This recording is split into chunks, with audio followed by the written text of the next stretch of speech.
Pam, pam, pam, pam, pam, pam, pam, pam, pam, pam, pam, pam, pam, pam, pam, pam. Jour 16 du Star Wars Challenge, 39 vidéos de Star Wars pour célébrer les 39 ans de Star Wars. Aujourd'hui, on va parler d'une petite rumeur, un petit leak qui est sorti en ligne, qui est fort probable, pas vrai, mais je le souhaite fortement et je vous explique pourquoi.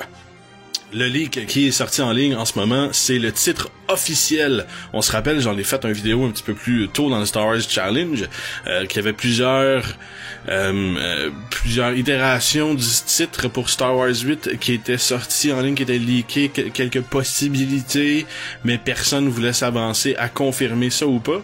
Et je vous avais parlé, je me rappelle plus si j'avais parlé en long et en large de ça, mais ça arrive souvent que les studios vont sortir des brides d'informations sur Internet pour tâter le pouls des internautes et voir tous les commentaires qui se disent alentour de ça et toutes les théories qui se basent alentour de ça pour ensuite réajuster le tir selon la réponse on n'aime pas des internautes. Donc ça pourrait être un peu en réponse à ça, on essaye un deuxième truc, on n'a pas aimé les réponses qu'il y a eu avec les premiers titres, fait qu'on essaye de leaker un deuxième truc qui serait peut-être un titre peut-être officiel, mais la validité du vidéo en question peut être remis en cause, là, parce que c'est quand même assez facile de tromper une vidéo dans le genre, de faire une fausse rumeur en ligne, c'est quand même très facile à faire. Bref, si la vidéo est vraie et véritable et que le titre pour Star Wars 8 qui va sortir en 2017 serait Fall of the Resistance. Ça ferait quand même pas mal de sens que le film de Rian Johnson, Star Wars 8, s'appelle Fall of the Resistance. Je vous explique pourquoi. J'en ai parlé encore une fois plus tôt dans le Star Wars Challenge, Star Wars, les trilogies, c'est quelque chose qui se répète continuellement. Ça a toujours les mêmes bases dans l'histoire, ce qui veut dire le premier film de la trilogie, c'est un film où un jeune s'en va à l'aventure, aidé de son mentor, qui éventuellement, le mentor se perd.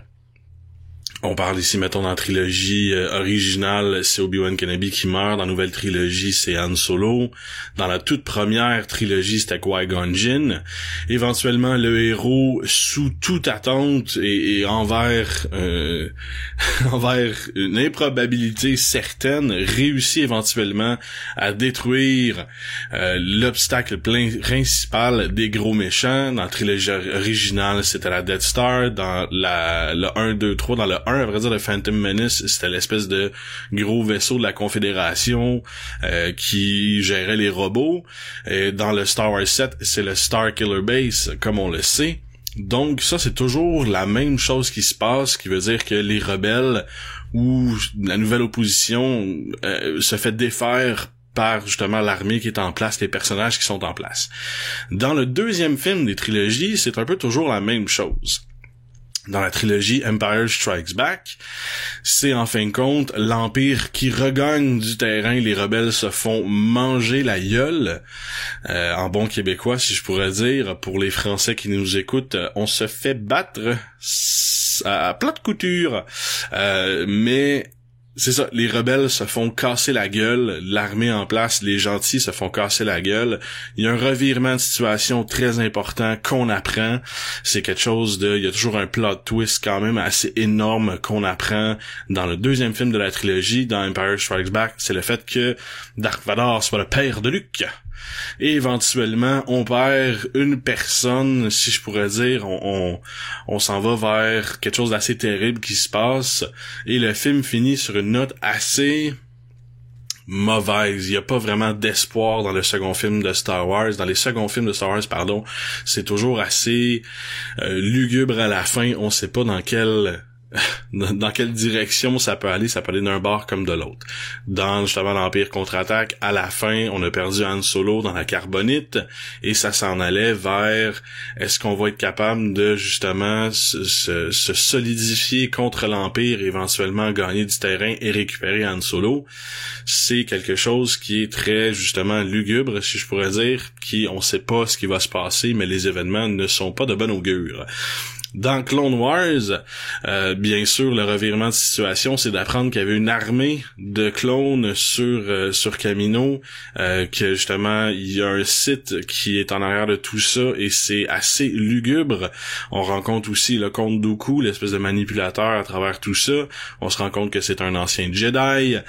Et à la fin, bien sûr, on perd justement espoir en Anakin. Anakin s'en va un petit peu plus du côté obscur, s'en va vers... Il joue avec le feu, et l'armée de clones, c'est quelque chose qui est très contre, si je pourrais dire, la ligne des Jedi, donc c'est quelque chose de très lugubre. L'armée séparatiste se fait sentir aussi. Bref, c'est toujours un peu la même affaire, et on se fait grandement péter la gueule justement par les séparatistes dans Star Wars, Clone Wars, vraiment péter la gueule. Il y a plusieurs Jedi qui meurent, un peu tout est ébranlé dans Clone Wars, pour éventuellement arriver à la finalité, qui est le 3e film. Là, j'irai pas dans les détails. Si jamais vous voulez que j'aille dans les détails pour ça, je le ferai sur une autre vidéo. Bref, donc le 2e film de Fall of the Resistance, ça pourrait être justement ça pourrait très bien matcher, ça pourrait être exactement dans le ton où on veut aller pour le second film. Parce que ce que j'envisage pour justement le second film, avec un titre comme ça, pour rester dans le ton des mêmes trilogies, ça serait que The First Order, The New Order, ressortent des boulamites, reviennent en force, pas nécessairement avec The Starkiller Base, mais maintenant, on va y aller vraiment du côté des Knights Sovereign, on va y aller avec les équipes qui nous restent, la force qui nous reste, fait qu'une grosse force d'impact, une grosse capacité militaire. Et puis, on va y aller avec les Knights Sovereign, qui est capable à eux-mêmes de péter des légions sans vraiment problème ou sans même difficulté. Parce que les Knights Sovereign, selon moi, c'est des chevaliers malades, là, c'est vraiment des gros mongols. Bref, pardon. Si on s'enligne comme ça, la résistance se cache sur quelques petites planètes et sont beaucoup plus à découvert qu'on le consent, parce que justement, ils ont repris du terrain, donc ils ont plus besoin de se cacher autant. C'est pas comme sur Hoth ou des places comme ça. Donc, The First Order s'en va péter la gueule à la résistance, et on devrait sûrement dans le film perdre Léa. C'est soit Léa ou Luke. Selon moi, on va perdre Léa. Luke va survivre dans le 3e, justement, pour aller affronter ses démons. Mais selon moi, on va perdre Léa dans ce film-là. Tous les personnages de la trilogie originale, on va en perdre un par film. Je suis pas mal sûr et certain, là. Donc, selon moi, on va perdre Léa, on va perdre un peu toute la résistance, et on va se ramasser avec un petit groupe fermé, là, je vous parle de Finn, Poe Dameron, de certaines personnes comme ça. Selon moi, ça va finir le tout très tranquillement. On va perdre plusieurs personnages, on va se faire casser la gueule par The First Order. Les Knights Sovereign vont affronter Rey et Luke, justement. Il y a une rumeur qui sort en ligne comme quoi qu'on a tourné une grosse scène d'action à Skellig Island où justement Luke s'attaque aux Knights.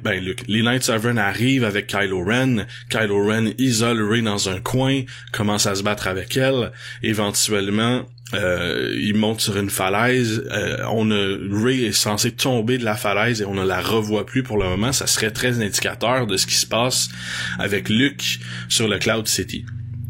Les Knights Sovereign s'attaquent à Luke à plusieurs parce que c'est le plus fort de la gang. Éventuellement, Luke est capable de défaire toutes les Knights Sovereign pour aller courir après Kylo Ren parce qu'on voit justement le combat qui se passe au loin sur la falaise. Rey tombe en bas. Luke veut affronter Kylo Ren, mais Kylo Ren, justement, c'est pas une chochotte, mais c'est qu'il va se faire battre, décide de ne pas affronter Luke, et en voyant justement que les Knights Sovereign sont défaits, et décide de se pousser. Donc le film pourrait sûrement se terminer sur une note comme ça, où ça pourrait être l'espèce de milieu, ou deuxième acte peut-être au film, ça pourrait être très intéressant, mais justement, on voit vraiment que les rebelles, la résistance vont se faire défaire et casser la gueule dans ce second film, et le plot twist, bien sûr, ça va être un peu Si on continue dans les rumeurs, un plot twist important sur l'origine de Rey, sûrement, sur justement peut-être l'origine de Snoke. Il va y avoir quelques grandes révélations qui vont être faites de ce côté-là. Selon moi, ça va être très intéressant. Puis on va se faire, la Résistance va se faire casser la gueule à tout point dans le second film. Donc, The Fall of the Resistance, pour moi, ça va vraiment dans la fibre de ce que ça devrait être.